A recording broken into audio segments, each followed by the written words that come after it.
এই জয়ে আমি আদালতের থেকে বেশি কৃতজ্ঞতা জানাতে চাই জুলাই বিপ্লবে যারা শহীদ হয়েছে। কারণ আমি নিশ্চিত যে জুলাই বিপ্লবে শহীদদের মাধ্যমে যে বাংলাদেশে ফ্যাসিবাদের পতন হয়েছে, এই ফ্যাসিবাদের পতন না হলে আমি আজকে এই মামলা থেকে খালাস পেতাম না। কারণ আমরা জানি যে ফ্যাসিবাদের আমলে এই বিচার বিভাগ আওয়ামী লীগের এক্সটেনশনে পরিণত হয়েছিল। না হলে আমার বিরুদ্ধে যে হাস্যকরভাবে ভুয়া মামলা করা হয়েছিল, এই মামলা তো জজের প্রথম দিন ছুঁড়ে ফেলে দেওয়া উচিত ছিল।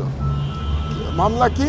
যে শেখ হাসিনার পুত্রকে আমি নাকি আমেরিকাতে তাকে কিডন্যাপ করার চেষ্টা করেছি, ষড়যন্ত্র করেছি, এবং কোথায় বসে করেছি? জেলখানায় বসে। আমি তখন জেলে বন্দি ছিলাম যখন এই মামলা হয়েছে আমার বিরুদ্ধে, এবং এই মামলার সঙ্গে আমার বিন্দু বিসর্গ সম্পর্ক ছিল না, আমি জানতামই না। হাসিনা এই মামলাটা দিয়েছিল কেবল আমাকে দীর্ঘদিন জেলখানায় রাখবার জন্য।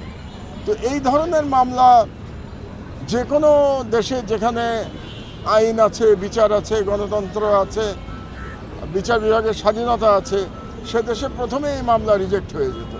কিন্তু বাংলাদেশে এই মামলায় আমার 7 বছর সাজা হয়েছিল, যে কারণে বিপ্লব উত্তর বাংলাদেশে এসেও আমাকে জেলে যেতে হয়েছিল। আমি 5 দিন জেলে ছিলাম। তো আমি আইনের প্রতি শ্রদ্ধাশীল ছিলাম। আমি সারেন্ডার করেছি, বিদেশ থেকে এসে জেলখানায় গেছি, আদালতে মামলা করেছি। মামলা করে আজকে আমি মামলায় রায় পেয়েছি, এই মামলায় খালাস দিয়েছে আমাকে। এবং এই মামলা যে ভুয়া, সেটা নিশ্চয়ই জজ বুঝতে পেরেছেন। আমরা যেটা জানতে পারবো রায় পড়বার পরে। তো আমি বাংলাদেশের জনগণকে অভিনন্দন জানাই যে আমরা নতুন করে স্বাধীনতা পেয়েছি, জনগণের অধিকার ফিরে এসছে। আর যে তরুণ জনতা এই বিপ্লব সংগঠিত করেছে, তাদেরকে সালাম জানাই।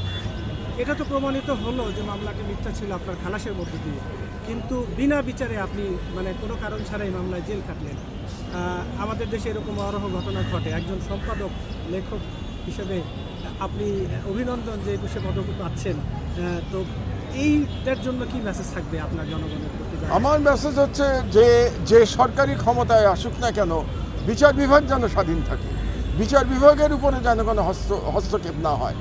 আসলে বাংলাদেশে যে ফ্যাসিবাদ প্রতিষ্ঠিত হয়েছিল, তার প্রধান কারণ বিচার বিভাগ সর্বাগ্রে সারেন্ডার করেছিল শেখ হাসিনার কাছে। এবং যে কারণে 2010 সালে আমার দেশ পত্রিকায় আমি লিখেছিলাম স্বাধীন বিচারের নামে তামাশা, যার জন্য আমার কন্টেম্পট মামলা হয়েছিল, সাজা হয়েছিল।